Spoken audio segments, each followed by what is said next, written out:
The world was like a good book. It's yours now. Written by Rikard Andersson. Every breath matters. Kiritimati. As the sun rose, as softly a rose fades, I saw the birth of a new day, dehydrated and ready to vade. Did you bring me here? I miss seeing the sunrise reflected on you, feeling the warmth on our faces as the sky turned golden over ocean blue. Adrift in the wreckage of my shattered mind, a phantom world takes hold, where we still breathe the same air. I leaned against the airport wall and felt the sheet metal against my overheating body. It felt like a nuke had gone off under my skin. The islanders might still remember the testing of nuclear bombs on their island paradise. I came this far, you gifted me time to write.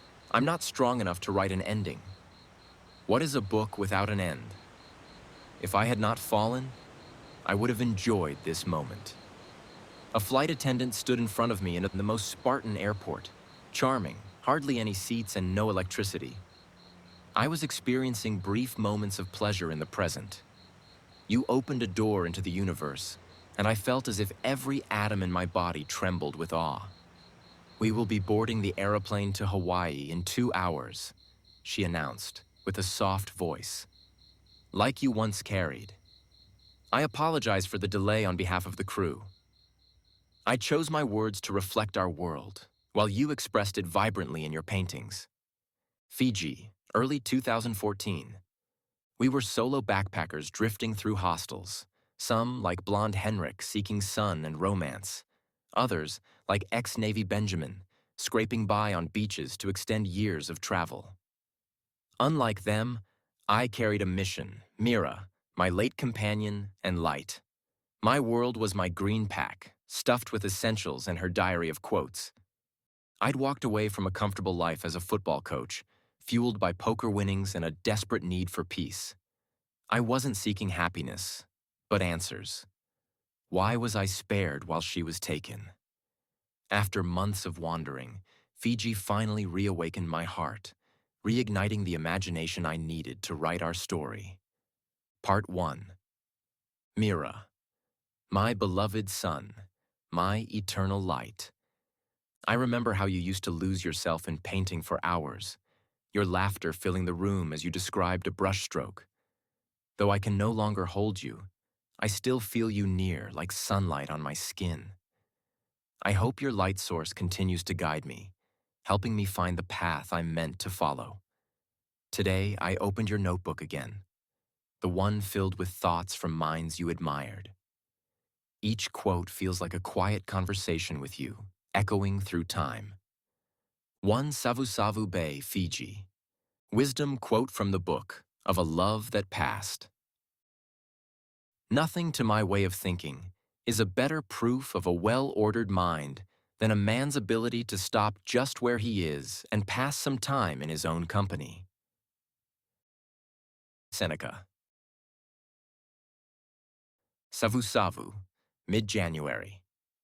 It was a beautiful day, the sun low in the sky, its warmth still lingering as I sat on the weathered wooden chair.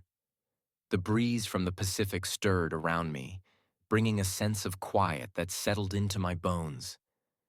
Out in the bay, a sailboat moved gracefully, its sail catching the last golden light of the day. That could be a beautiful painting, I said to the middle-aged Fijian man beside me, nodding toward the scene. That island in the distance, perfect composition. He nodded, eyes still on the horizon, a slow smile crossing his face. Yes, and in a few minutes, the sunset will make it even better. Then after a pause, he added, but I haven't seen you paint. I met his eyes briefly, but words didn't come. Instead, I turned my gaze back to the bay, letting the silence stretch. It wasn't the moment for words. I felt myself pulled into the scene, my thoughts drifting. Are you having a good time here? He asked, breaking the quiet. I needed time alone, I replied, my voice softer than I intended. So, yes, this is perfect. Except for the sheets. They're faded yellow, now more memory than fabric. But I was learning not to waste energy on such things. It was the stillness that mattered now, the ability to let things simply be. What's it like in Finland? Cold, dark, lonely this time of year. I tried to offer a light smile. If you're planning to travel, don't visit in the middle of winter. I've only been to New Zealand, he said. It's the most beautiful place I've ever felt, I replied. He looked at me, confused. Felt? I nodded, lost in thought. A sense of calm washed over me as I watched the sailboats gliding in a line, perfectly aligned with the sunset's fading light. It was the kind of moment you would have painted, calm and fleeting, the air thick with beauty. You would have seen it, truly seen it, the way only you could. I didn't reach for my camera. Some moments, like this one, don't belong in photos. They belong in memory, where they can stay untarnished. Do you have a girlfriend? The man asked, his tone curious. I lost her. He looked at me for a moment, then smiled. You could meet my sister. She's beautiful, and we live in the jungle, just an hour's walk. She'd love you. I felt uninspired, but I didn't want to let it show. I took a slow sip of warm water and searched for a polite way to decline. Do you drink kava? He asked, his voice low, almost conspiratorial. I nodded. Maybe? You're coming with me tomorrow, he said firmly. You're coming with me. I shook my head slowly, my heart heavy. I came here to try and imagine a future, not to create one. You're coming with me, he repeated, grinning widely. The sky darkened as night took over, the last streaks of red fading from the horizon. I thought of you again. The way you had looked at me when we said goodbye. Nada had said she loved me before I left Tavuni Island, but I still couldn't tell if she meant it or if it was something she felt she had to say. Lightning streaked across the sky, and I felt my eyelids grow heavy. It was a long day, and I couldn't fight the sleep any longer. I let myself drift off, still thinking of you, the way I always did. Fiji is a divided nation. Less than half of its 890,000 people are Indian Fijians, descendants of those brought to work the sugar plantations under British rule. They live mostly in cities, speaking a form of Hindi and eating food passed down from their ancestors. The rest, the indigenous Fijians, speak Itauke and have a completely different culture. Root vegetables, seafood, village life. I had heard that when they speak to each other, they often use English. The next morning, I packed your old notebook into my green backpack. I was early, but I was already used to the quiet mornings here. I walked down to the market, passing the stalls where I had once shared an awareness with you. The root fruitcake was still warm when I bought it, but even the taste couldn't fill the hollow. This was as far as we got in Fiji before we decided to turn back. The marina was crowded with boats. I heard sailors arguing in the distance, their voices rising in frustration. The hurricane season had just begun. Tonga and American Samoa were already hit, their islands battered. I could feel it too, stuck here, waiting for the storm to pass. The shouting faded as I boarded the ferry, the only foreigner among the locals. I sat in the same seat in premium class, as I had shared with Nada on the way to Tavuni. The boat's engine hummed softly as it pulled out of the harbor. I looked out at the horizon, where lightning continued to strike, the night pushing in. As I sat there, I thought of one of the quotes from Seneca I had read in your notebook just the night before. I'd done it now, passed some time in my own company. Nothing to my way of thinking. It speaks to me too, I remember you once said. There's a lot of peace in being your own person. It's like being a sailboat that doesn't need a motor. You just go where the wind takes you because you trust yourself. I had always been running, searching for something, someone, trying to fill the space you left. But now, here I was, alone, in this moment, the sea stretched out before me like a quiet horizon, vast and unbroken. The world kept moving, but I stood still, as if I had forgotten how to chase it. Maybe that was all I needed, to stop, to simply be, to sit with the silence where you used to be, trying to understand the quotas you never explained to me, to feel the ache of your absence, and yet, somehow, in that ache, find a fragile peace. For once, I wasn't trying to outrun it. I was letting it stay, letting it settle, and in that stillness, I found your wisdom, just out of reach, but always there. In the quotes you had written down and your sketches for paintings, paintings I owned, back home. 2. Suva, the capital of Fiji, wisdom quote from the book of a love that passed. You could leave life right now. Let that determine what you do and say and think. Marcus Aurelius. The sun beat down on me, its rays sinking into my skin, the heat making everything feel heavier, slower. The harbor was alive with noise, horns blaring, engines revving, the hum of the city as it churned in motion. I could hear the rumble of trucks and the distant shouts of workers. The sound seemed far away, as if it was happening in another world entirely. I scanned the crowd, eyes squinting in the light, searching for a taxi. The words of Marcus Aurelius. You could leave life right now. Let that determine what you do and say and think. It lingered in my mind, something to grasp, something to hold on to. Life could end in an instant. Would it be enough to just stop, to let go of the ambitions to write, and just regain a shadow of peace? A taxi driver waved from his car, and I made my way over. The city passed by in a blur, its heat, its noise, its life a quiet background to something deeper, something unspoken. I had walked this road, thought these thoughts, so many times before, but today felt different, like something was missing from the air itself. The car stopped, and I was dropped at the Colonial Lodge, a large wooden building on the hillside. Henrik stood at the entrance, his hand wrapped in bandages, looking at me in surprise.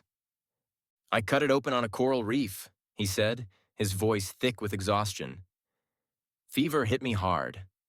I've only just gotten out of bed. I looked at him, offering a smile that didn't quite reach my eyes. I was lucky, I said, showing my scraped underarm. No fever. I moved past him quickly toward the dorm room where I dropped my bag on the floor. The dorm bed seemed both familiar and distant, like a place I had been but never quite belonged. I pulled on my running shoes and left, the weight of my thoughts pulling at me as I walked out the door. The sky had turned cloudy, the warmth of the day still clinging to the air. I stepped into the street, the faint sounds of the city following behind me. I had failed at so many things along this journey. Dreams I once held tightly seemed less certain now, slipping through my fingers. The question lingered, quiet and persistent. Could I leave it all behind? Could I stop trying to hold on to something that was no longer there? I was curious to know more about football in Fiji, so I set out toward the National Arena, NYZ. The city was quiet, a Sunday stillness hanging in the air. Most shops were closed, their shutters drawn, while people filled churches, mosques, or gathered around the open fields where football seemed to pulse with life. The noise of the inner city faded as I walked, the hum of traffic giving way to the rustle of palm trees in the breeze. I passed the presidential palace, its white walls shimmering under the soft light, and followed a path through a sprawling park. The scent of the ocean drifted in, salt mingled with the sweetness of damp earth. After half an hour of walking, I reached the arena's fence, a grand structure rising against the sky. One of the guards at the gate raised an eyebrow. You'll need a ticket if you're going in now, he called out, gesturing to the ticket booth. Game starts in 2 hours. I smiled. Thank you. I wandered the grounds, letting my thoughts drift. Life should be simpler. Games, nature, friendships. Not endless questions, not half-finished pages, not the constant ache of chasing a dream that always seemed just out of reach. What if I gave up? My writing, the struggle to turn words into meaning, and settled into something more certain here. Maybe I could build a new life, away from the weight of my own ambitions. When the game began, I found a seat in the middle of the stands, surrounded by the hum of 4,000 Indian Fijians, their voices rising and falling like waves. Beyond the field, the Pacific Ocean stretched out, a shimmering line where the sky met the water. The players moved across the pitch with enthusiasm, but their performance was scattered. Mistimed passes, wasted chances.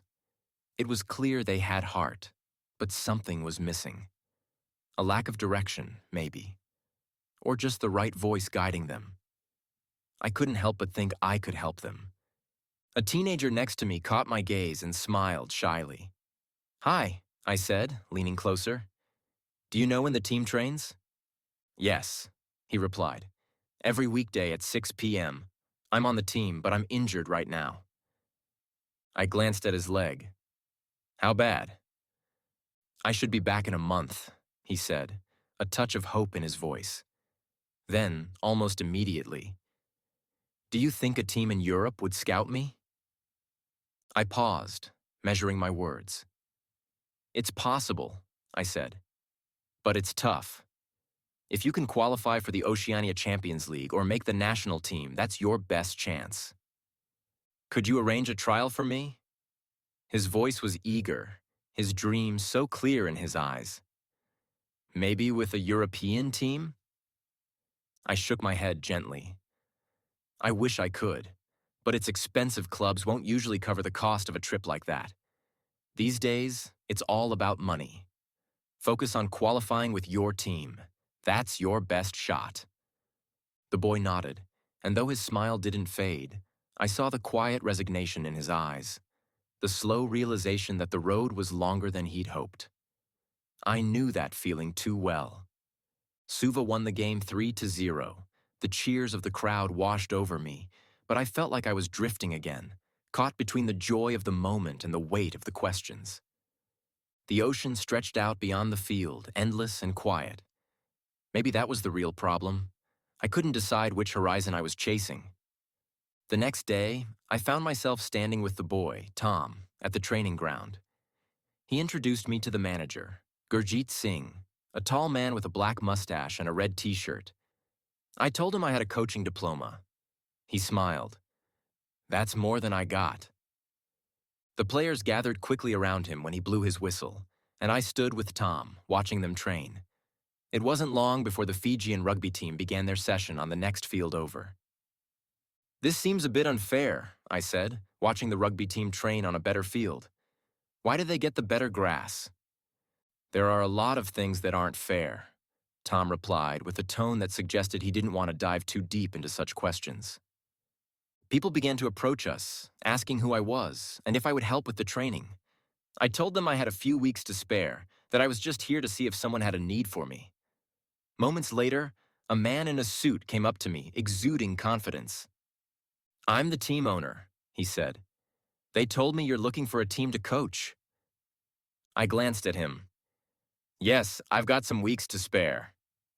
We're starting a youth team. We'll be holding open training sessions next week. If you'd like, you can assist Terry, the English coach." "Sure," I replied. "When do we begin?" "Tomorrow." I nodded. Though the thought lingered, I wasn't even sure I was looking for anything except a sense of peace, something solid in this uncertain world. Maybe football could offer that, or maybe it was just a distraction.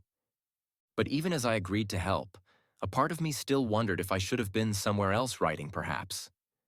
Still, I knew where my heart belonged. Could I fit into this new world I was finding myself in? Never discourage anyone who continually makes progress, no matter how slow. Plato. 3.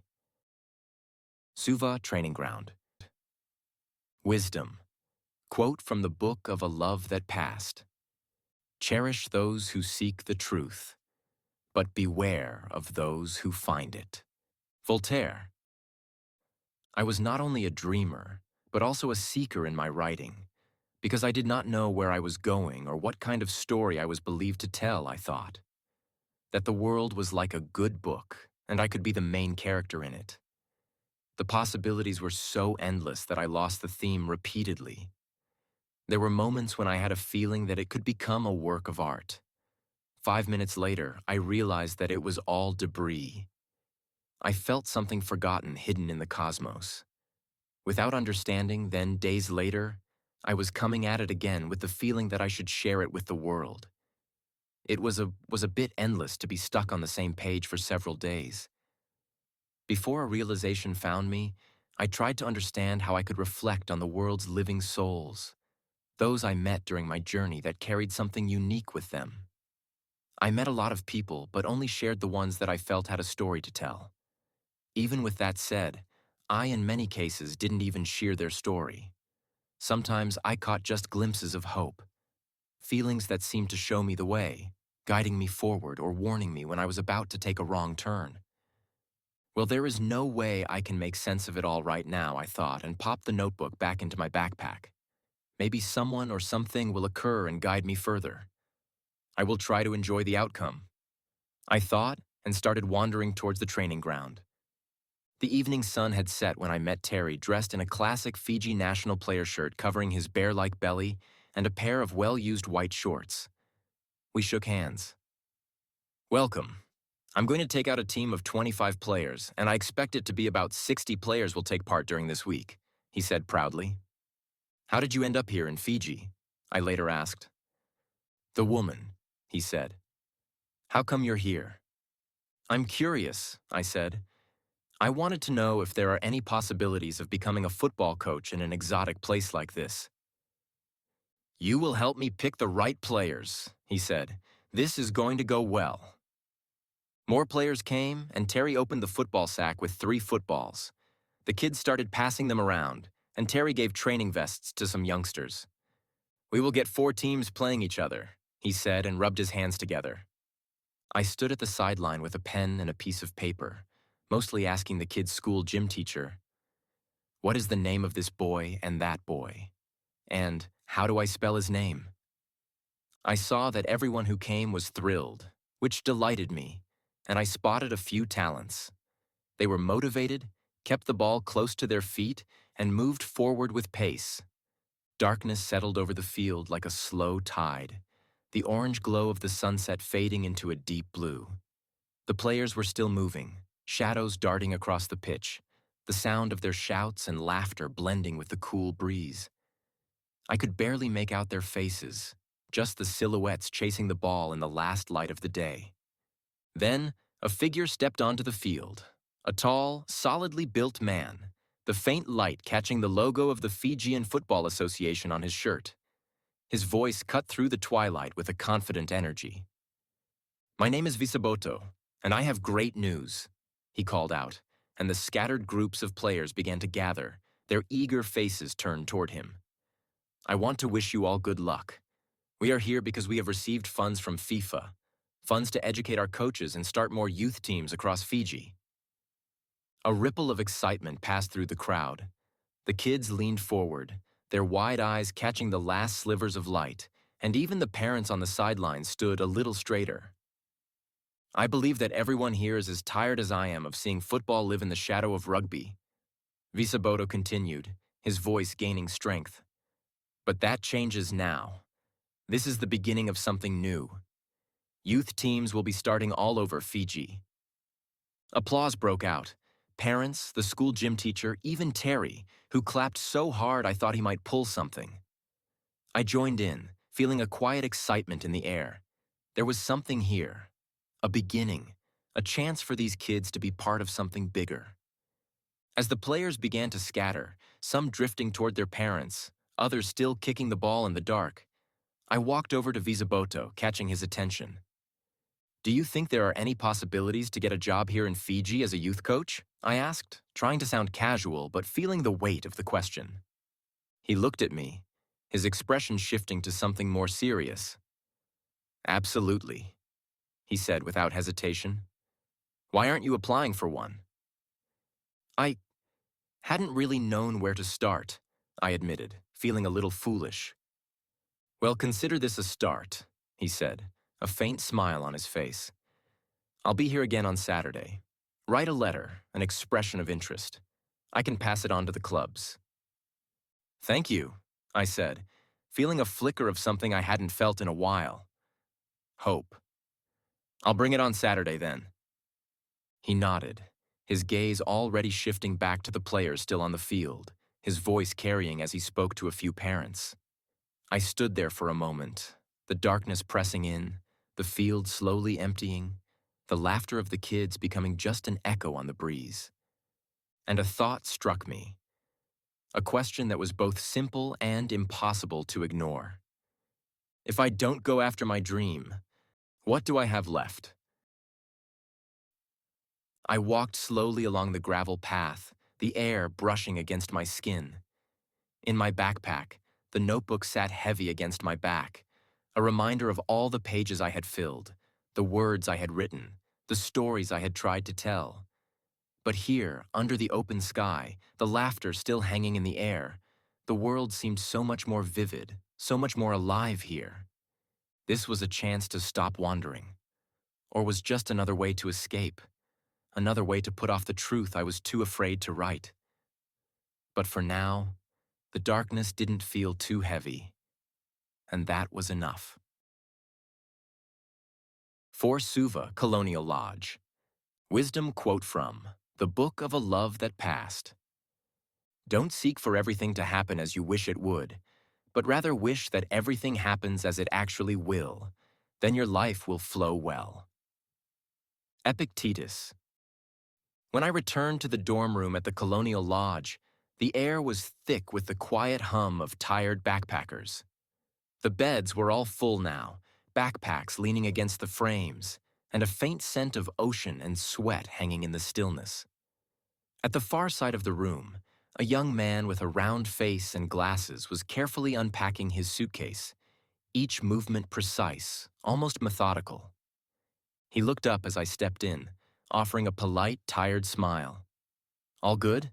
he asked, his voice soft, carrying a strong accent. "It's all right," I replied, dropping my backpack at the foot of my bed. "I'm Do Yoon," he said, straightening his glasses before continuing to unpack, pulling out neatly folded clothes, placing them in small, clear plastic bags. "I'm just passing through," I said, a little too vaguely. "How about you? How are you?" He paused, his hands resting on a shirt he had just folded. "I have burned my opportunities in Australia. I couldn't get into any university in Korea, and I wasn't good enough for the universities in New Zealand." He said it plainly, but there was a weight behind his words, a quiet resignation. "What are you going to do now?" I asked. His round eyes met mine for a moment, then shifted quickly away. "In Korea, without a high education, we are lost. No good jobs, no good life, no wife." He paused, taking a slow breath. "So, I will try here. Apply to the university in Suva. It's my last chance. I wish you luck. Fiji should be a wonderful place to study, don't you think?" I tried to sound encouraging, but my words felt thin. He didn't look up, his gaze fixed on the clothes he was carefully packing away. "I have to. If I don't succeed, I won't be able to go home. My parents, they will be so disappointed on me." There was nothing I could say to that. I climbed into my bed as Do-Yun continued his methodical packing, each item sealed away in its own plastic bag, as if trying to keep his life in order, even while everything else felt uncertain. The room grew quiet, the steady rustle of his packing the only sound. Outside, the warm breeze stirred the palm leaves, a gentle rustling that drifted in through the window. Suva was one of the few places in the South Pacific with a university that drew students from around the world. A place for new beginnings, for second chances, but also a place where dreams met reality, where ambition was measured against quiet desperation. I closed my eyes, trying to let sleep take me. Every day I feel you in the beatings of my heart. Yesterday I saw agony and pain that reminded me of your absence. I sat at a table when Johannes came up to me. "Did you get any sleep?" he asked. "Fairly good," I said. "How about you?" "Not so much. I miss my girlfriend, but at least I realized I'm doing far better than the Korean guy," he said and turned at me. "You are writing so much. What are you writing about?" "I'm just trying to achieve some flow in my writing," I excused myself. "To be free in the present without falling back into the past or looking into the future," I said. His eyes widened. "I have tried to get a taste of that feeling when I am playing my guitar, but I haven't succeeded yet," he continued, looking at me intensely. "How can I find it?" "It's a long quest," I said. "A journey. If it's too easy, you might not achieve any flow. If your goals on the journey, then again, are too hard, you will possibly give up before you reach it." He smiled. "I will keep playing the guitar." I felt energy flows when I'd achieved something worth fighting to accomplish. In football, as in writing, I had experienced it as my decisions were the right ones, and carried me farther. Maybe I did the right thing after leaving New Zealand because I'm in flow now, and I have not lingered too much in the past nor dreamed of the future since I left Savu and went ashore here in Suva. I turned a page in the notebook. Hiking in the mountains has always brought me flow. Suppose the track was not too easy nor too difficult, and there were the women, those who were not too easy nor too difficult. I should better erase that. I smiled. I have no idea where I'm going. Then I realized I could use flow as a guide, because I had flow, timelessness. My thoughts dispersed and became actions without heavy thoughts. Johannes was missing his girlfriend. It's a slip-up looking back into the past. Happiness is experienced in the present. 5. The new youth team of Suva. Wisdom quote from the Book of a Love That Passed. Be tolerant with others and strict with yourself. Marcus Aurelius. After a week at the training ground, Terry called the players together, his voice rising above the chatter, carrying a tone of finality. "I've now chosen 25 players," he declared, his voice both firm and encouraging. "I'll send a message or call you if you've made it. But to the rest of you, I want to say one thing. Don't stop playing football just because you didn't make it this time." Some of the boys wore nervous smiles, but a quiet murmur of excitement still rippled through the group. On Saturday, our newly formed team played an internal match. Terry had a way of choosing players that seemed almost instinctual. Strong, sturdy boys who could power through a challenge. But as the game unfolded, I watched the same problem appear again. Heavy touches, clumsy passes, a game that stumbled as much as it ran. The ball seemed to drag at their feet, slowing them down. I smiled, recognizing the mix of skill and strength we had tried to balance, but the difference in style was clear. "That left back?" I asked, watching him struggle to turn with the ball. "Has he ever played football?" "No," Terry admitted, smiling. "But he's played rugby. He's native, strong as an ox, and can kick the ball a mile." I smiled back. "Let's hope you can turn him into a football player." Terry's grin widened. "We'll make it work." My choices were different players who were lighter, quicker, kids who danced with the ball at their feet rather than bulldozed through it. A clash of styles, maybe, but it was easy to see which one worked better in open space. "I think the best way to attack is through curling balls along the sidelines," I said to Terry as we stood at the edge of the pitch. "I've noticed it in the Suva matches. If you lose the ball near the sideline, it's less dangerous than losing it in the middle of the pitch." Terry turned to me, extending his hand. "Thank you," he said, his tone warmer, more genuine than I expected. "Thank you." I replied, shaking his hand. It was a simple exchange, but it carried a quiet respect. Two different ideas, two different ways of seeing the game, meeting in the middle. As the sky turned to a soft orange, the sun dipping toward the horizon, I walked back alone, the quiet hum of the city giving way to the soft rustle of palm leaves. The ocean shimmered in the fading light, and a cool breeze brushed against my face. I thought of the match, the laughter of the kids, the excitement in their eyes. I thought of Terry's booming voice, the roughness of the game, the way the ball seemed to carry so much promise. And then I thought of the notebook in my backpack, the words I had written, the voices I had tried to capture. I would keep writing and traveling, not because I had to, but because it felt like the best way to explore life, friendships, nature, and even the games we played. It was a way to stay in the flow, to keep searching without needing to find the answers.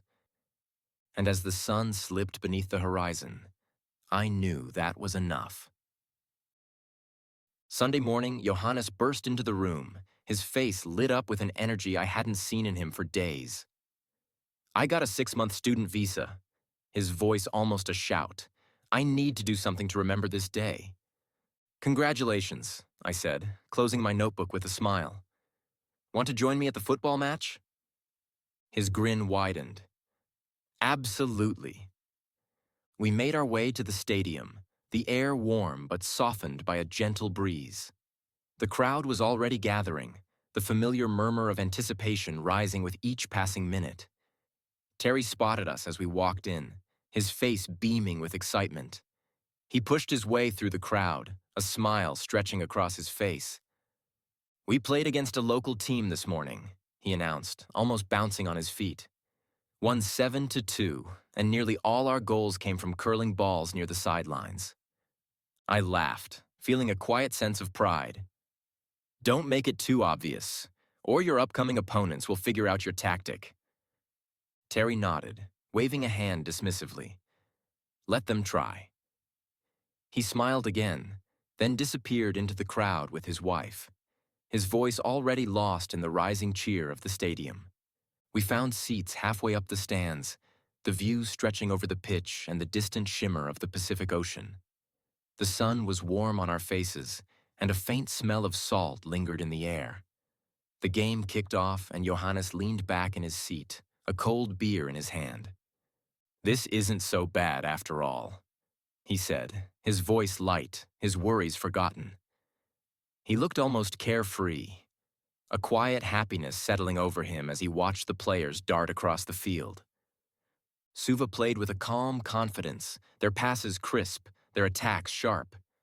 It wasn't long before they found the net, and the stands erupted with cheers.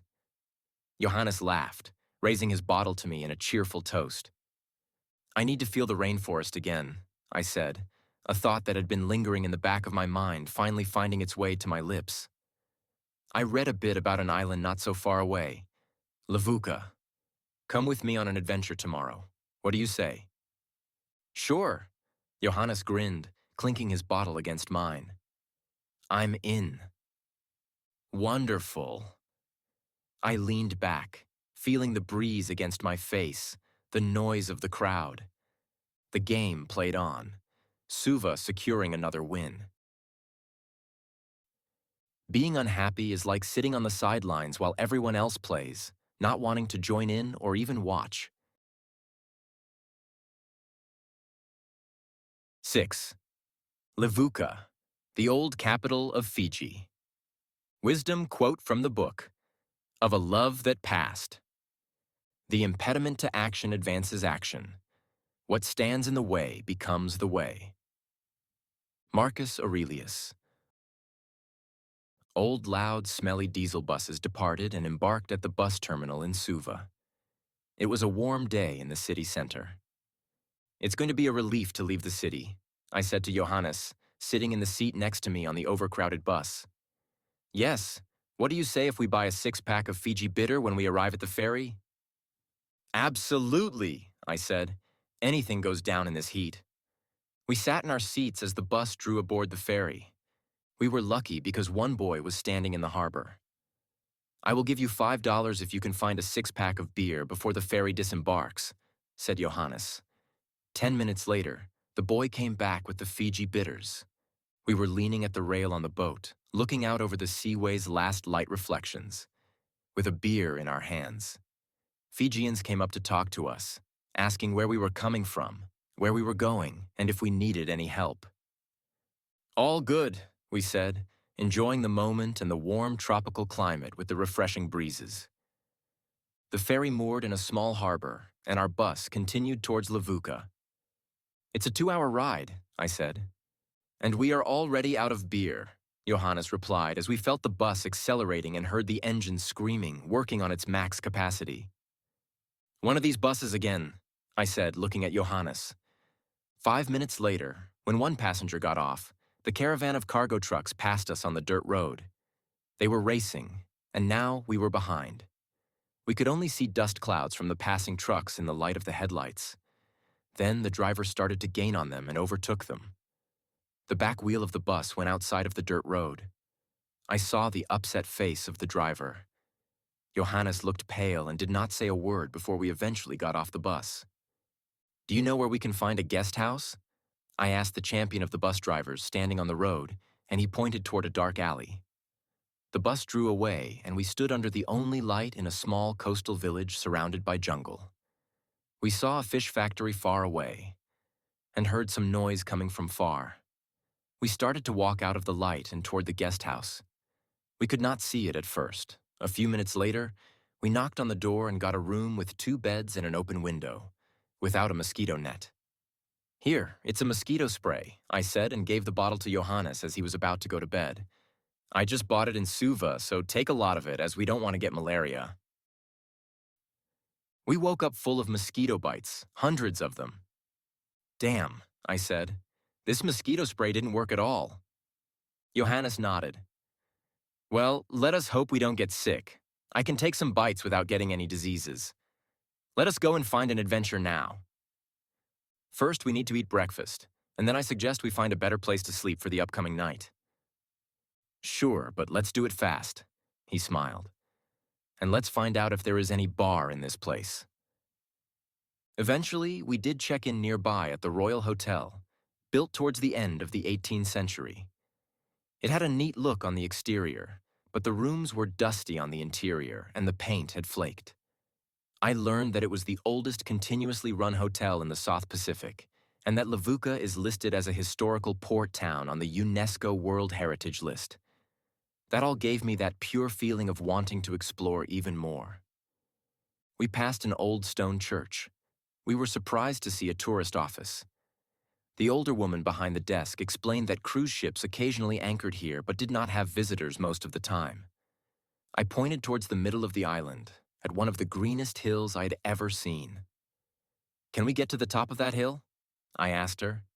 She took up the phone, made a call, and without saying anything more, she declared, "The guides will be here soon. Come back at 3 p.m.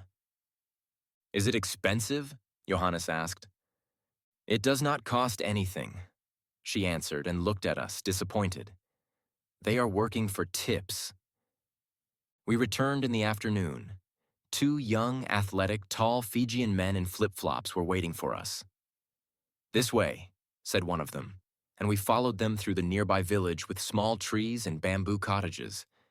I did see a mountain plateau and pointed at it. "It should be there we are going," I said to Johannes. "How often do you go hiking?" he asked. "As often as I need a hike," I answered, smiled, and resumed walking on a trampled trail leading us into the thick, humid jungle. We stopped up at a rock wall. "Now what?" asked Johannes. "It should be a mountain gap," answered one of the guides. "A ravine." "Somewhere here," said the other. "I will go up front and scout the terrain." "What do you think?" asked Johannes. "I'm starting to feel the mountain and its energy dragging me upwards. It's magnetic. I will climb up here even if it can be dangerous. But you can go back to the hotel pool and have a few Fiji bitters." I smiled. "I don't know," he responded. "I have to go on. I'm beginning to feel the flow. I feel optimistic that we are going to conquer this mud, I said. Oh, he said. I will go on a little bit longer. The guides led us into the opening of the crack. My shoes became thick with mud. A few minutes later, water came pouring down from the top, and I put my left foot on a rock. I felt the stone losing its grip and started rolling down at the steep hillside 1 second later. I did turn around and shouted, "Watch out!" Johannes looked up, and the stone passed his head with just a few centimeters. Sorry, I said, and thought that if we fell, we would roll until we hit a tree or continue falling. Johannes shook his head. It went well. I stopped and waited for Johannes, drank water from my bottle, and tried to dry the sweat burning my eyes. Do you have some water left? Asked Johannes. I gave him my bottle. Here, take it all. I've never sweated this much in my life, Johannes said, standing lining into the hill at my side. I shook my head. Just a little bit more. Let's try to use the lianas. Finally, we got through by grabbed the lianas hanging from the trees and then used our arms. There is always a way, I thought. The worst part is now behind us, one of the guides said, smiling, about 20 minutes later. But you must be careful. One wrong step, and you might find yourself back where we started. I missed you yesterday, and I can't see my destiny. I should be strong enough to finish this journey without falling, I thought to myself. Love won't save me. Only writing will. We are almost at the top, Johannes burst out. Jesus, my legs are starting to cramp up. Small steps are what we need. That's all, I said, and added, and a little fearlessness. We reached the top after a 3-hour climb. At the top, one of the guides pointed to a cave. It's a skull cave, he said, and I felt the breeze cooling me down. This is incredible, said Johannes. It's like being in the middle of a phantom movie. We gazed out over the Pacific Ocean and the islands, Makogai, Wakaya, and Bitiki, as we stood in silence. We returned late afternoon. The guides showed us a natural water pool full of kids throwing water at each other and laughing full of life. Here, you can wash off all the dirt, one of them said. We gave a tip of $25 each. You're the only ones that were able to pass the muddy slope for the last 3 months, said the other guide. Usually, we must take another way up, around the muddy slope. Johannes looked shocked. There was an easier way up there? They nodded and smiled. I started laughing, and I could not stop myself before Johannes came to his senses and spoke. Tonight, we will have to drink lots of Fiji bitter because I feel bitter. A day that doesn't challenge myself is a day I won't remember. 7. Laluvia, the Scarred-Skulled Man. Wisdom. Quote from the Book of a Love That Passed. Your time is limited, so don't waste it living someone else's life. Don't be trapped by dogma, which is living with the results of other people's thinking. Don't let the noise of others' opinions drown out your own inner voice. And most important, have the courage to follow your heart and intuition. They somehow already know what you truly want to become. Everything else is secondary. Steve Jobs. After spending the day in the pool at the Hotel Royal, we waited on the shore. You still feel bitter? I smiled at Johannes. Not at all. I enjoyed the hike and the restaurant and the fact that they opened it for us, but we were the only ones there. He looked at me, skeptical. Yes, I nodded. Perhaps we'll meet some people on the next island. A small wooden boat with an outboard engine came to pick us up, after they had resupplied in the store. We crossed the sea and saw a tiny little sand island with palm trees. Her name was Laluvia. When we arrived, we got ourselves a bamboo hut next to each other, and I walked alone around its dunes, gazing. All that you are is what I need. What would I say? If you stood next to me at this moment, Later, we had some coconut in a beach bar, hiding from the sun under a roof, and chatted with the other guests. There were two. Boris was a middle-aged German man traveling the world for 3 months to watch as many football matches in different nations as possible. Until this point, I have watched football matches in 101 nations, he said. The other guest was a bald, older Englishman with energy that reminded me of a monk. He had a massive scar on the posterior of his head, and as I had first thought about that scar, he confirmed by telling me, 8 years ago, I had to remove parts of the inside. It went well, and after the surgery I started traveling, and from then, I'm still traveling. You have probably been back home in between? I asked. Twice, but not for long. I sold all my belongings and left, he said. I wish I could be out for 8 years, I said, and started daydreaming of always traveling the world. Can I ask why you haven't returned home more often? It is easy, he answered. After the surgery, I told everyone I wanted to travel, and they tried to make me as I was before the operation, to become someone that would fit in their lives again. Perhaps you felt like each day was the same back home and wanted to feel alive? Johannes asked. Well, the days are never the same. People are the same back home. What happens is that we stop seeing the miracles in our life.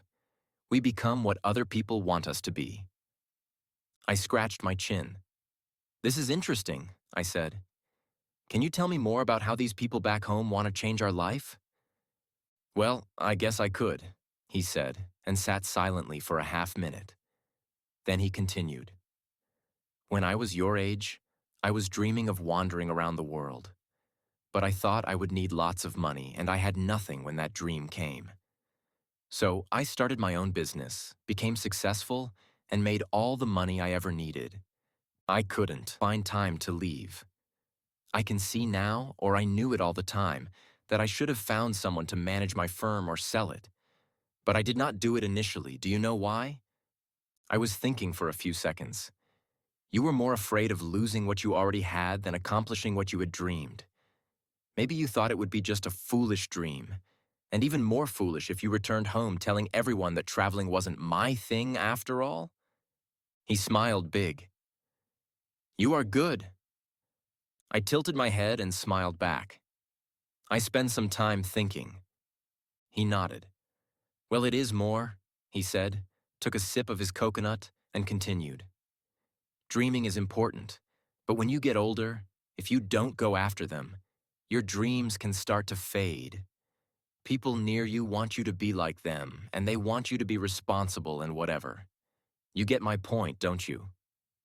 Yeah, I said, lost somewhere between dreams and coconuts. The following day, I went scuba diving with Johannes on a sand beach filled with seashells. We saw tons of striped black and white zebra-like fish swimming in and out of corrals. At noon, we left Laluvia together. Johannes, Boris, and I sat in the middle of the boat, with a beer in our hands. The monk sat up in the front with a bottle of Fiji water. The sea lay calm as a mirror.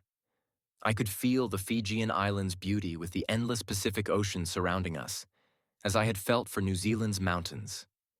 I got to find you in a new shape. I was not looking for love when I met you.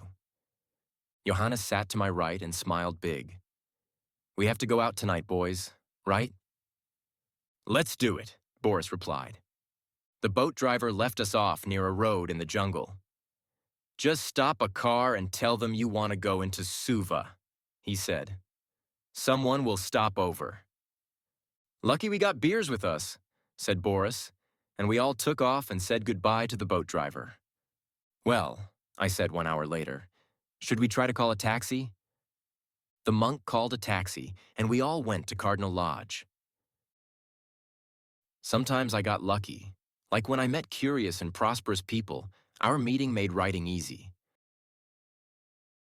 8. Suva, one night out. Wisdom. Quote from the book of a love that passed.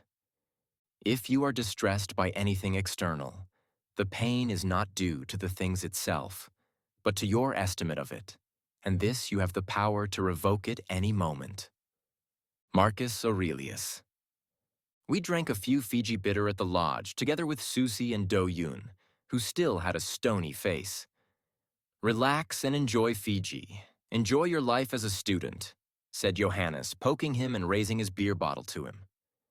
"I can help you if you need any help at the university, but you must learn to relax. That's the most important lesson." We clinked our bottles, sitting on the porth on the backside of the house. "Don't you drink beer?" Susie asked the monk. "No, I'm just fine with water, but I need to eat something," he answered calmly. "We all need to eat," said Boris. "Let's go to a Chinese restaurant," Johannes then suggested. "There are many people there, and the food is great. Later we can go to a nearby Chinese nightclub."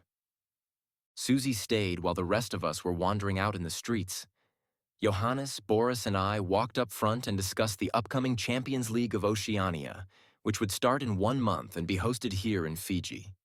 "I got an email, an offer to come for a job interview," I said, "but I'll probably not go." "You have to go," said Boris. "Why won't you?" "I can come back here," I answered. "But first, I need find my tone of voice in my writing." "You will find flow here in Fiji," said Johannes. "I feel unity with this moment, with this country." "Well," I said, "there is some flow, but going back to football would be like moving backwards. Anyhow, we are not going back into the past, right?" I smiled at him. "No," he said. "We are walking into the future." Hundreds of people along the street, walking, selling products, sorting and packing plastic bags from the supermarkets, rustled. I saw 2 muscular black men sitting in the middle of a roundabout on their well-used wheelbarrows, where they transported bags of groceries from the nearby stores to the car parking. This quest of writing something meaningful that I have started, maybe it's just a thing, an excuse for always moving on? At 7, we entered the restaurant, had our meals, and drank lots of beer. Later, we went to a nightclub apart from the monk who said he would return to the guest house. Johannes got his number and gave him his.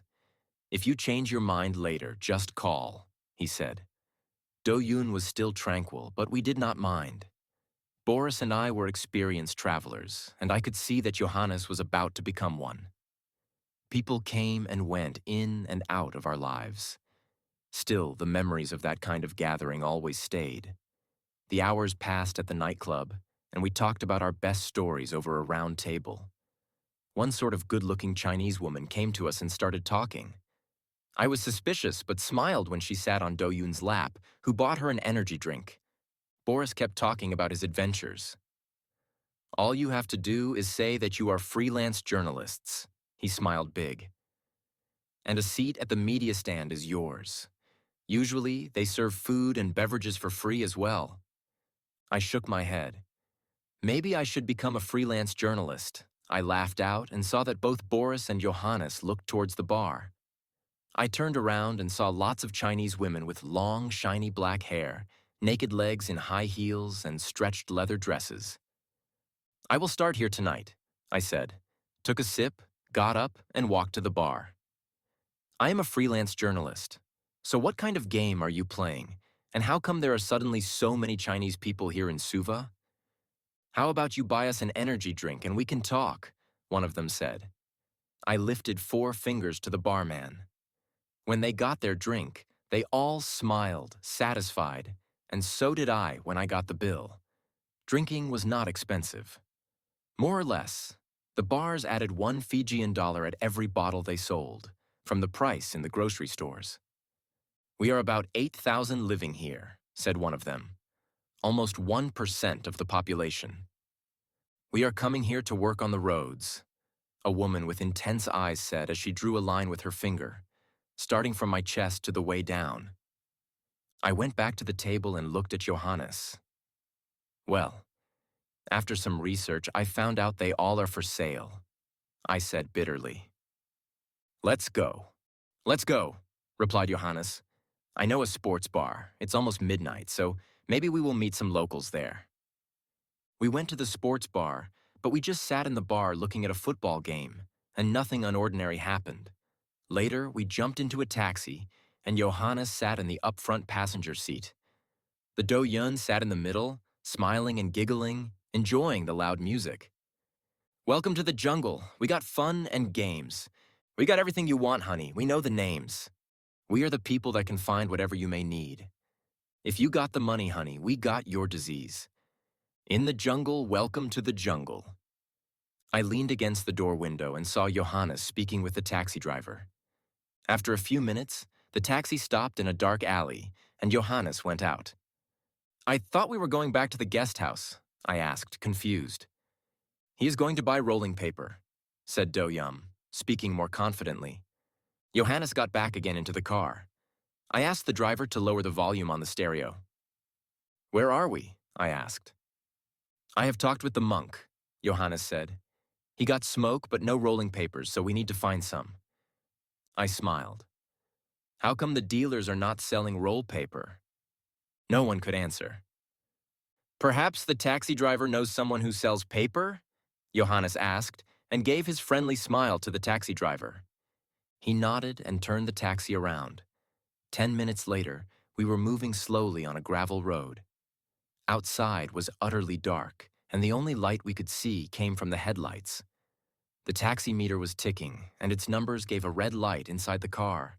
Do-Yum was smiling, and Johannes talked with a passion to the driver about all the marvelous things that Fiji had to offer.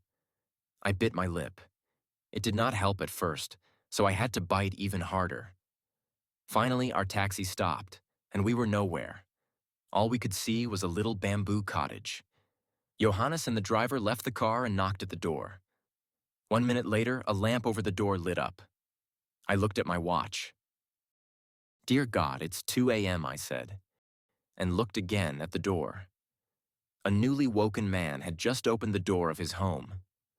Johannes talked to him for a while, and the newly awakened went back into his cottage. When he returned, he held the papers out in his hand, palm up. "What in the dear heaven is happening here?" I asked. "We are going to relax," answered the second new woken of that night. Do-Yum still smiling. I thought that smile was starting to look ridiculous as I tried to see how much Johannes paid, but I could not. The taxi slowly bumped back on the dirt road. We then arrived at the main road with traffic lights. The taxi driver suddenly stopped his car one more time, rolled down his window, and started talking to a colleague over the street. I was surprised to see a policeman standing outside, and he stood near his motorcycle. "This is like being part of a movie," I said and rolled down the window. "Hi, I'm a freelance journalist," I said. "Is there a lot of work tonight?" "Bula," he said happily. "I'm just out patrolling the streets." "Any engagements?" I asked, glazed into the car. Johannes looked seriously at us, and so did Boris. I looked at the policeman again, and I could not stop smiling. He blinked. "It's usual youngsters that are buying weed, but what is that to care about?" he said with a twinkle in his eyes. "Is it normal in Fiji?" I persisted, trying to sound like an American news channel reporter. "It's easier to get a hold of weed than to get the paper to wrap it in with," he said. The next moment we started driving, and I burst into laughter. It was so out of control that I had trouble breathing. The others who hadn't heard most of our conversation looked at me shocked. I was laughing so much, so I started crying. Boris reached over Do-Yun and then tried to look me in the eyes. "He seems to be gone," Boris burst out. No, I am here," I thought and wanted to say. But I could not get a word out. I laughed because I found it all so funny. All the movie-like moments and memories I had collected, and I laughed at all the opportunities in life. I realized that I should never be afraid of not becoming a writer or achieving something else. Because the world was just fine as it was, I could always be happy traveling, meeting people, following, and feeling the sun. After 10 minutes or so, I almost came to a stop. For a second, I felt reawaken, but then I remembered something that the driver had said. "Of course, I will wake my friends so you guys will have a chance to get a smoke tonight." I laughed back to the guest house where the monk started to roll joints. I thought I might need to rename him and went to bed as the others sat out on the porch gazing at the stars and waiting for the monk to bring them, shall we say, meditation and relaxation. Live life with a sense of curiosity and play, just as you would approach a game. Embrace challenges and learn from each change. 9. Suva, back in reality. Wisdom. Quote from the Book of a Love That Passed. Each night, when I go to sleep, I die, and the next morning, when I wake up, I am reborn. Mahatma Gandhi. I woke up happy with a smile. It was early, and I felt dizzy and sweaty after sleeping in my clothes. Dry-mouthed, I reached for my water bottle under my bed. I took a sip of the warm water and asked myself, was it all a dream? Am I still as happy as I was yesterday? I looked around in a blur into the room. Johannes was sleeping in boxers, snoring, with his bed linens hanging down to the floor. Duyum slept peacefully in his bed. It all happened. I thought and smiled. I've better start writing before this God-given hangover ends. After a cold shower, I stood outside the room, drying myself with a towel in my boxers. I feel better, I thought. I heard a lot of noise from the entrance upstairs, and I scratched my head. What now? I then saw two huge muscular men that reminded me of the hard-working black men I had seen in the roundabout. They came clumping downstairs, and I saw that these two men had black suits and white ties. They looked at me with stone-cold eyes, said nothing, and used a key to open the door of a double room nearby. I was shocked when I saw them dragging out a young woman from her bed, demanding her to get dressed and quickly pack her stuff. I looked at the young man who had spent the night with her. He shook his head as it was nothing. Then 5 minutes later, they were gone. They had been looking for her the entire night, the youngster told me sadly. This was the last place they came to, and they came from the Mormon church. What is going to happen to her? I asked. They're going to send her back to Salt Lake City. We knew there would be consequences when she ran away, but we did not expect anything like this to happen. What are you going to do now? I asked. Should we call the police? I'm going to look for a plane ticket to Salt Lake City, he said determinedly, and for a brief second I could see a slight smile. I nodded. I wish you better luck in Salt Lake. I walked upstairs. Susie served me breakfast. Again, I felt gratitude for being alone early in the morning and for a rare flow in my writing. Johannes came to eat 2 hours later, and I felt it was only a few minutes. How are you doing today? He asked. We missed you yesterday. We sat up until early morning. Well, I'm sitting here now, I replied.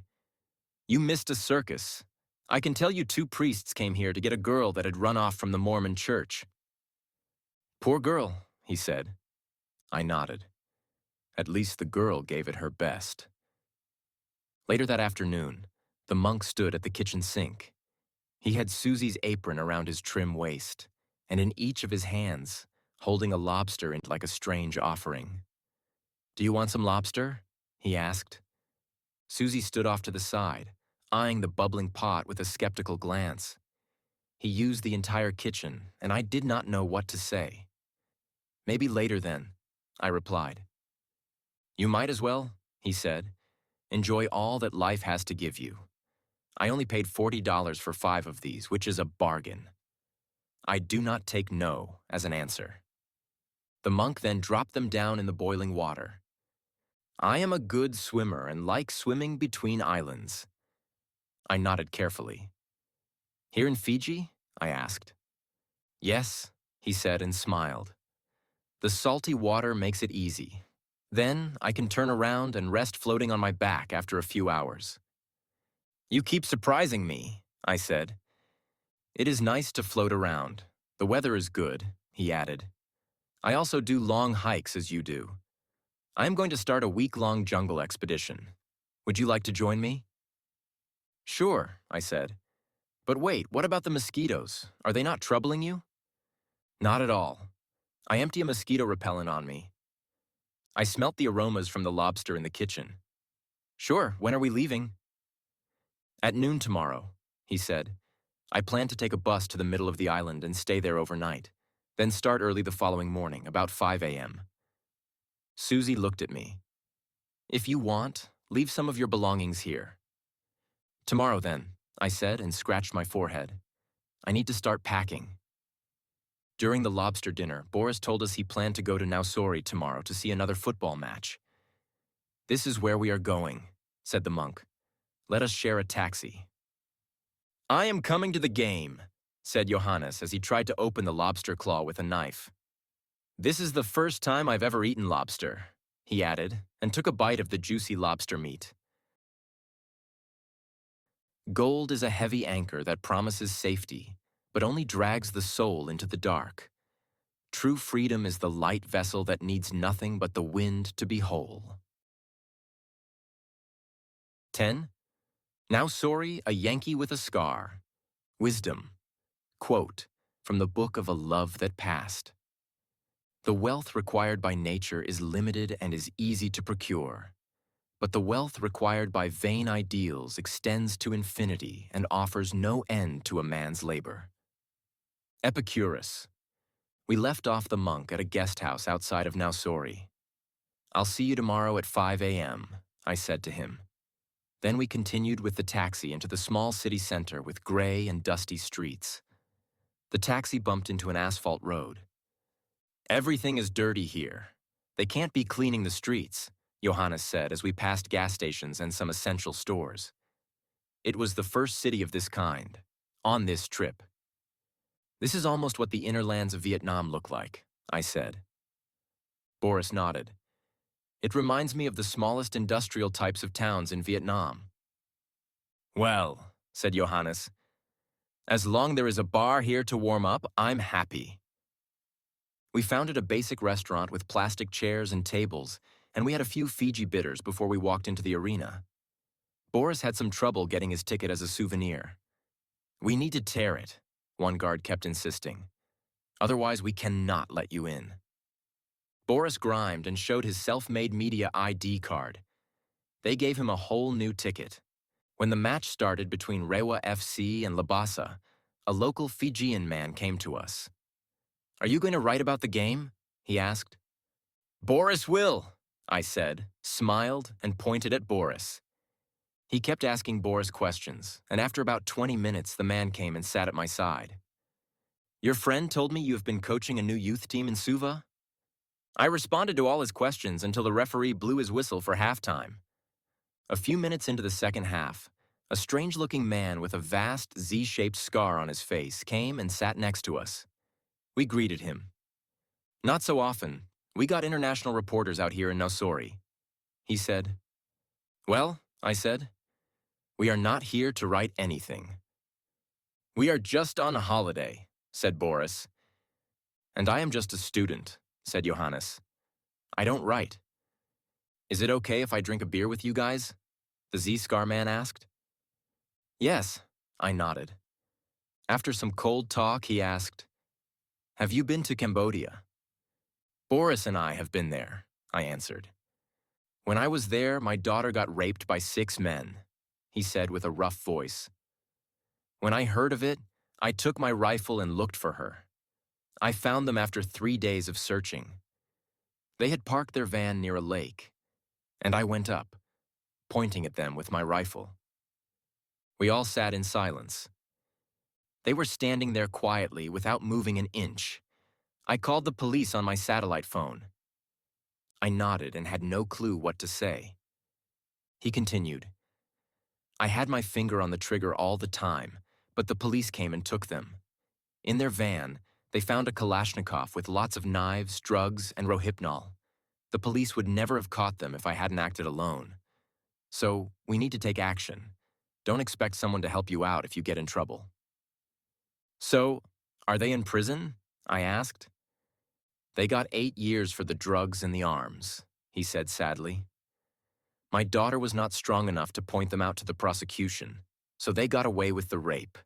They should be out now today. 8 years have passed. He had forced us to listen to the darkest story of his life. Were you afraid? He shook his head. Afraid of what? No, I was not. To be afraid, you must have something of value to lose, like a future.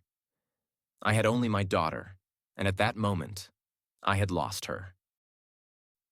I understand, I said, seeing the sadness on his face. Even my past is dark. I was a soldier in the Vietnam War. After the war, I worked for the American government supplying oil to the military. Put a pin on a map where there is an oil field. Then do the same where there is a war or war conflict, and you will see that it matches at 90%. I wished I had become a reporter. Then I could write that I was a used product, an empty consumer that served my country and made it richer by taking part in armed conflict. It's a big thing to realize that, I said. I will write your story if I ever become a journalist. All are much better now, he said with more peace of mind. I live here now and I have Fijian citizenship, and I can speak their language. I will probably never go back to America. When the game ended, Labasa had won, and we got up. The man with the Z-scar came up to us one last time. Boys, be careful. There are many mosquitoes that carry the dengue fever disease. A lot more than the newspaper says, many times more. We thanked him and left the arena in shorts and linens. The day before, I read in the Fiji Times that 4,000 Fijians were sick with dengue. Listening to others, even when they know their words may not receive a response, can give people comfort and trust. 11. Now sorry, time to say goodbye. Wisdom. Quote from the book of A Love That Passed. Philosophy does not promise to secure anything external for man. Otherwise, it would be admitting something that lies beyond its proper subject matter. For as the material of the carpenter is wood, and that of statuary bronze, so the subject matter of the art of living is each person's own life. Epictetus. We returned to the local guest house by taxi. Nice to have learned to know you, said Boris, who would leave Fiji tomorrow. I hope I see you somewhere in the world again, I said. I also need to say goodbye then, said Johannes. I just got an apartment, a huge one with several rooms. But sadly, you are not staying longer. The room would have been yours. Congratulations. I wish you all good luck. You should ask Do Yoon to move in. I smiled. He has already said he would take a room if I got it, so he is in. Well then, see you all out there, I said and hugged them goodbye. I stood looking after their taxi disappearing from my sight on the road back to Suva. Now it's the monk and me, I thought. I went to bed at 11 p.m. and fell asleep, wondering how this jungle expedition could unfold. In my mind, I saw us walking side by side for numerous hours a day, making our march with loud thoughts and minimal talk. I woke up early, took my rucksack, was crammed with food and went out. The full moon shadowed the rainforest, and I heard the jungle's breath and sat down on the terrace. I enjoyed the colder 20-degree temperature while I scratched my mosquito bites and began to wonder what kind of blood I had. It didn't matter how much mosquito repellent I poured over my body. They were still leaping for my blood. I'm not well prepared for this expedition. I thought and came to think about the American with the Z-scar at the football game. I haven't written his story yet. I have many things to say and use from my time in Fiji, so why am I walking out in the jungle? When I could do a longer hike in Hawaii, I thought. The monk came up to me. He held a small rucksack with his right hand over his back. Are you ready? He asked with a low voice. I don't know, I replied. I got a strange feeling I'm not supposed to do this hike. It's like I sense someone is trying to tell me not to do it. He kept looking at me. Should I listen to my instinct? I asked. It's impossible to understand the reasons in the present moment, and the awareness can show itself after some time of contemplation, the monk answered. I will enjoy hiking alone, so do not believe you have to do it to keep me company. I want to turn words into music, I said. There you go then, the monk smiled in the moonshine. Use this week to do exactly that. What more could we ask for than to explore and find reasons to live? Nothing, I said and walked up. It's been an honor. Good luck, and who knows, I hope we get together again. The monk nodded. I think you got something there, because life can be music, he said. But humans' biggest weakness is ignorance. We act as part of a system, and we live serious lives, taking everything seriously. Laughter is music. Life can be a play, a game, if you appreciate it to be so. So when my life is music, my writing will also become music? I asked. The universe you create is your music, your playground. The only way is to let go, and then it will happen. He replied, if you are trying to force out music, you take life too seriously. Thank you, I said. We shook hands, and the monk walked away on a trail into the wilderness like a shadow. He disappeared out of my sight. I might have found something out there, but now I wish to write you some tunes of harmony. From the salty lake, only salty tears can be allowed to leave. Not every heart is satisfied by a quiet harbor. Some of us require a different kind of devotion. So let us create a touch of harmony. Become one drop so resilient that not even God can disagree. Let the sun evaporate us, so we can reach the sky, from where memories can become the faithful present.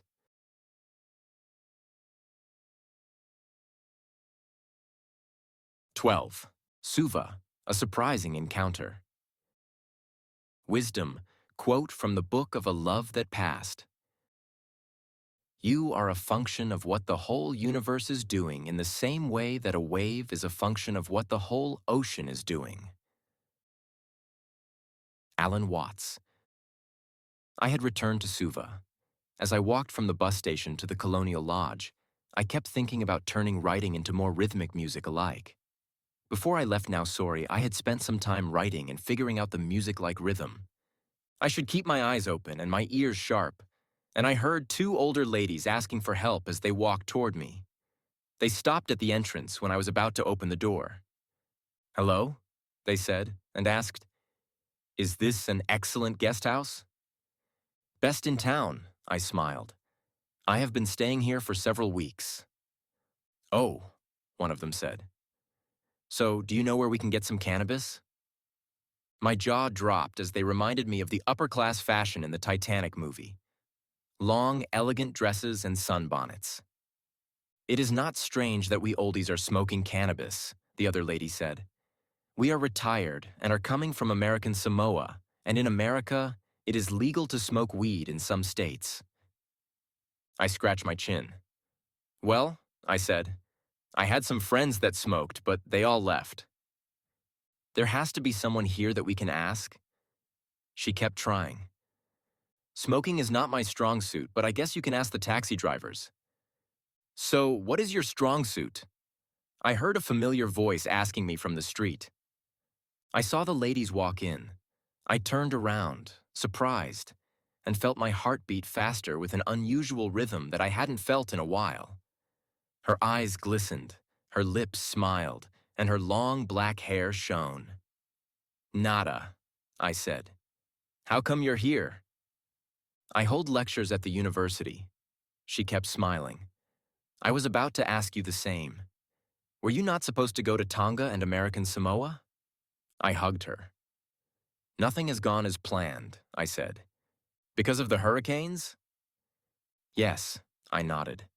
"I read it would be fine to go to Tonga and American Samoa for now, but I only have one more week, unfortunately." "So do I, unfortunately," she giggled. "I'm going to the market in a little while. Would you like to join me?" "Sure," I said. "I have all the food I need, but I will keep you company." We passed the grocery stores and the two men with wheelbarrows and talked about my adventures near Suva. Until she turned to me, stopped, hesitated for a second, and then asked, "Would you like to come with me and a friend to the cinema tonight? She is from Nauru and is living here while she studies." I smiled. Sure, why not? I said. What are your lectures about? Global warming and the rise of the sea level, she said. Our future world. Oh, that's a pity we humans can't manage our pollution, I said. How is Nauru coping with the rising sea levels? I asked. It is impossible to tell how long we got, but people have already started leaving the nearby islands, she said with a lower voice and a sad face. I've been flying a lot. Can you forgive me? I asked. She smiled. If you're prepared to make a change for the better. At the marketplace, the grocers went amok, jumping, charring, screaming in anger, and then shouting in happiness, as about 20 radios were transmitting that the national rugby team of Fiji had scored the first points versus the New Zealand national team.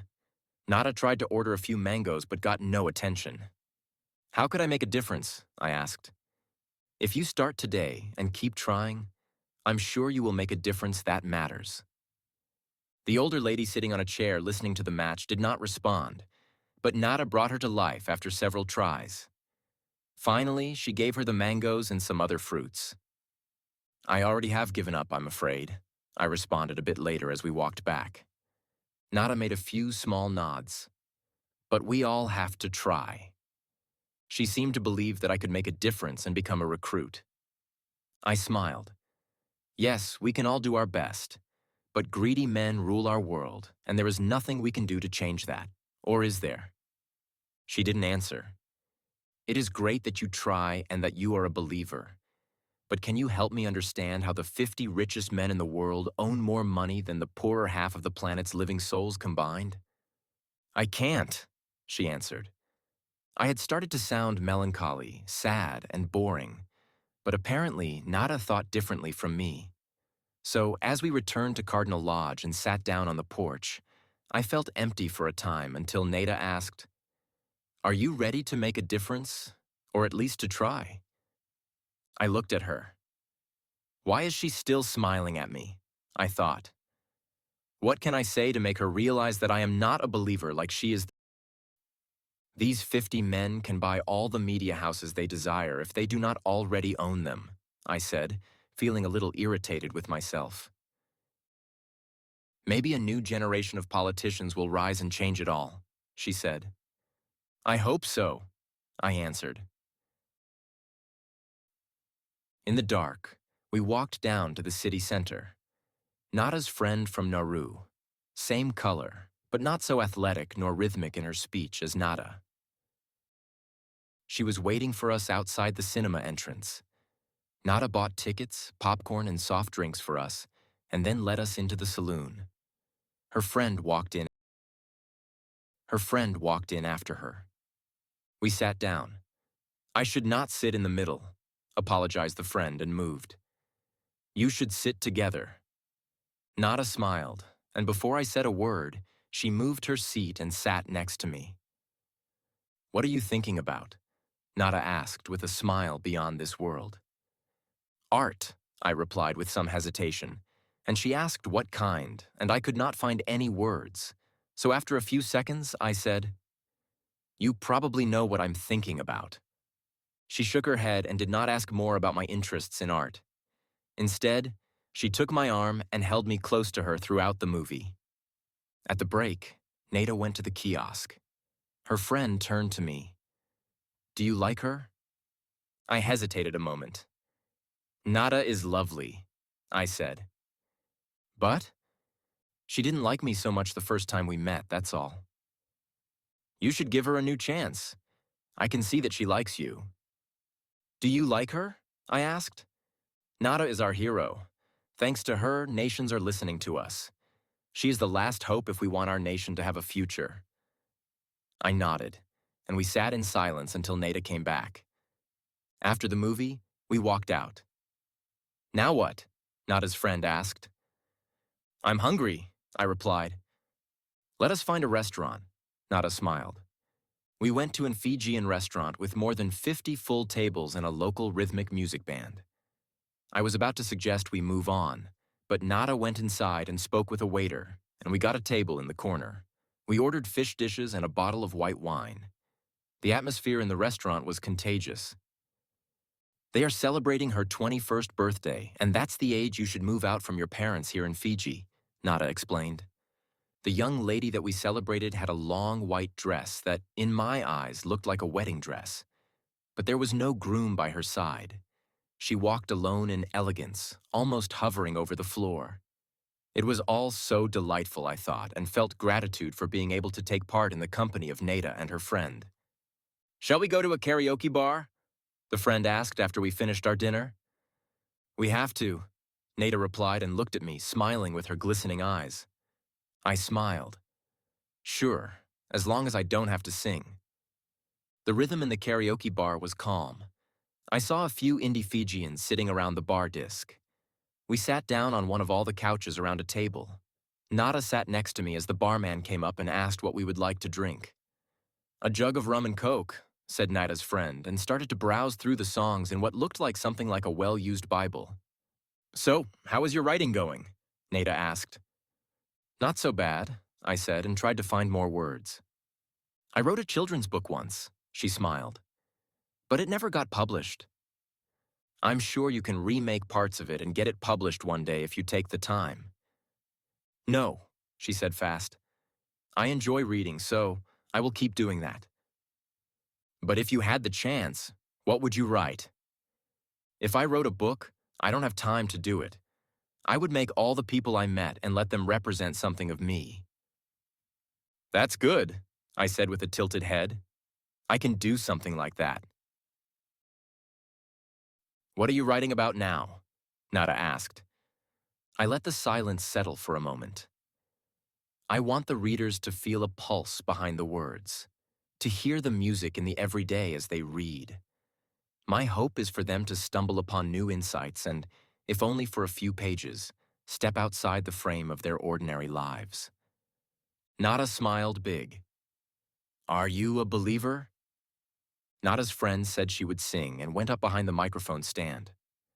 "I am," I responded a few seconds later. "But I'm not part of any church."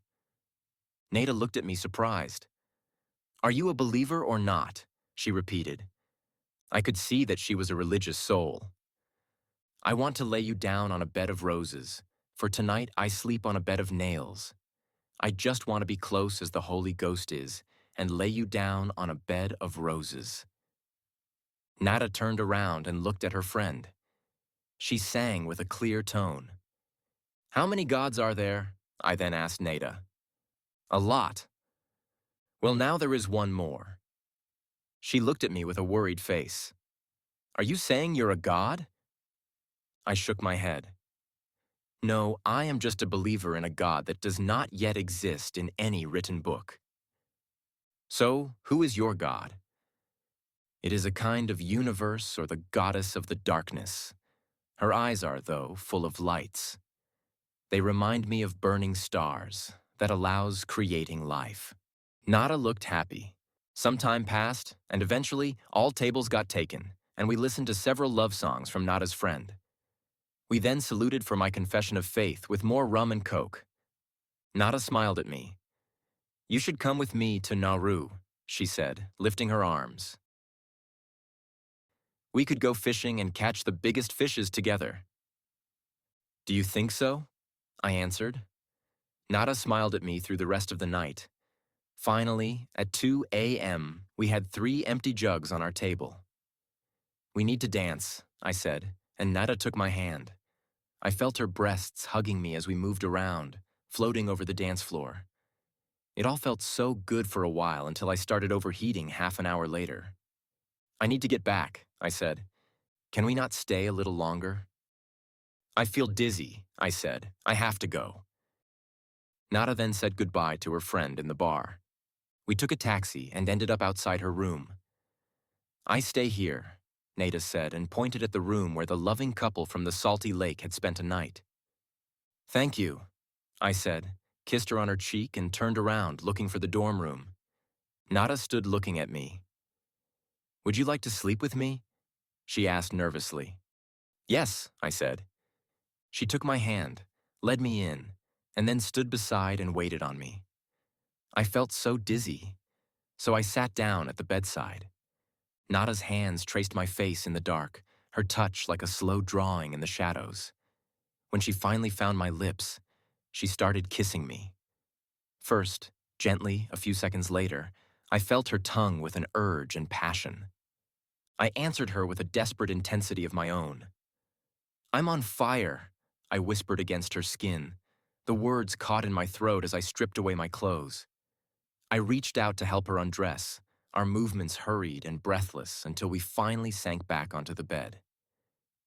"I think we might be going too fast," she murmured, her voice a fragile contrast to the heat in the room. "I can't help it, I'm burning up," I replied. My hands are already beginning to explore the smooth line of her shoulders and the curve of her body. "You've set something in me to a boil." Her skin and her lips felt like a fire. She moaned quietly, but I could feel that a part of her was struggling. "Are you coming with me?" she asked tensely. "Let us be in the present," I said. "Let us not think about the future nor the past." She took my hand and led it over her breast. "Just promise that you will come with me," she said. "I can't," I said. "I'm sorry." The shift was instant. She pushed me away, a gesture born of anger yet tempered by a lingering gentleness, sending me to the far edge of the mattress. I lay there in the quiet until the exhaustion took me, and I drifted into a deep, hollow sleep at her side. Every name carries a spiritual meaning hidden from most of us. 13. Suva, I fell so hard. Wisdom quote from the book of a love that passed. Man conquers the world by conquering himself. Zeno of Citium. I woke up the following day with a high fever. Nada was sleeping on my chest. I put her head quietly on a pillow and went to take a cold shower. It didn't help, and I felt dry from the inside of my skin. Nada looked at me with a smile when I returned to bed. I stood with a towel around my waist. "I'm not feeling well," I said. "I'm dry as a desert." "Rest here. I will bring you some fruits and water. I have a lecture at the university today, but let me know how you are holding up." "I'll be all right," I said. I fell asleep and woke up to see Nada drying her hair and getting dressed. "You have to promise me to go to the hospital if you get worse," she said. "I will call a taxi if it comes to that," I answered. When Nada had left, I floated out of the present and experienced a feeling of neither being awake nor asleep. I drifted into a hallucination, a delirium. My body felt so hot that it reminded me of falling asleep inside a sauna. It was a seductive and treacherous feeling. I dreamt of a world of geysers with hot steam. I met vividly painted figures, characters so beautiful that I did not want to wake. I spent hours together with them, until I met Albert Einstein in all their craziness. I saw him in his white coat. He looked at me with his big round eyes as we stood against each other, surrounded by steam. His curly hair was white, his face had lots of wrinkles. We talked about what I cannot remember, but it lasted forever. He smiled, flicked out his tongue, and acted like a child. Then he became quiet for a second. "Gravitation is not responsible for people falling in love, and you better make a call," he said. "Still, there is time to enjoy your life." At that moment, I woke up dizzy. I found my mobile after some struggle and text, "Nada. I am out of this world. I need a hospital." Then I fell back into sleep. I woke up later when Nada had her hand on my forehead. "You are burning up," she said, stressed. "I will take you to the hospital." "Can you write down a dream I had?" I asked her. She just answered yes. I dreamt that I asked something. I do not remember what, but I do now remember the answer. And he said, "What I did appreciate in life was the challenge in realizing my works. Tell that to everybody." We took a taxi, but I was gone inside the mists. I remember that I thought the hospital looked newly built. Nada led me towards the reception. Do you have your passport? She asked.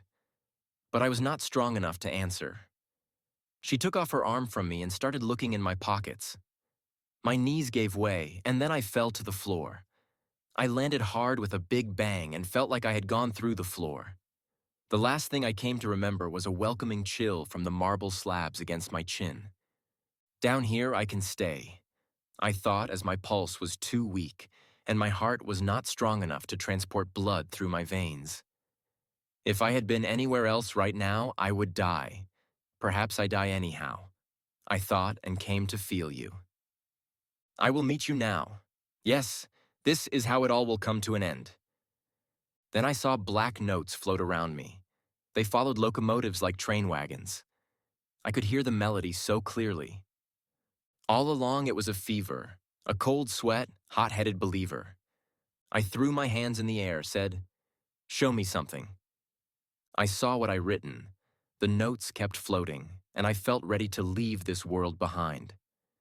Then the music stopped, and the notes fell through the air. They became atoms, hovering inside empty space. Another universe, perhaps. I found myself moving through a thick, unyielding fog, my footsteps steady despite the haze. As Marie Hom faded behind me, the world took on an unreal quality, as if I were walking between two lives. I must have looked oddly profound in that solitude. What was I thinking? Even now, the memory is sharp.